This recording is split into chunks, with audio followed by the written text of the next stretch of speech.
हिमाचल दौरे पर रक्षा मंत्री राजनाथ सिंह पहुंचे हुए हैं। राजनाथ सिंह को चुनाव प्रचार की कमान सौंपी गई है। सोलन के अर्की में उन्होंने जनसभा का कार्यक्रम किया। कांगड़ा के देहरा में भी जनसभा का कार्यक्रम रखा गया। बीजेपी प्रत्याशियों के लिए उन्होंने वोट की अपील भी की है। तो आपको बता दें कि राजनाथ सिंह रक्षा मंत्री हिमाचल पहुंचे हुए हैं। एक बार फिर से भाजपा प्रत्याशियों के पक्ष में वोट करने की अपील करते हुए वो नजर आए।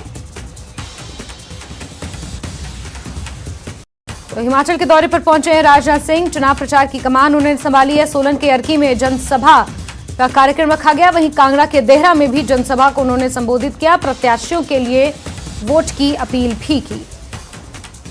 पहले की सरकारों ने क्या किया है, आज की सरकारों ने क्या किया है, मैं समझता हूं कि इसका सही मूल्यांकन सबसे अच्छी तरह कोई कर सकता है तो इस देश की जनता ही कर सकती है। और भारतीय जनता पार्टी ने भारत की राजनीति में पैदा हुए इस विश्वास के संकट को चुनौती के रूप में स्वीकार किया है। हम जो कहेंगे वह करेंगे।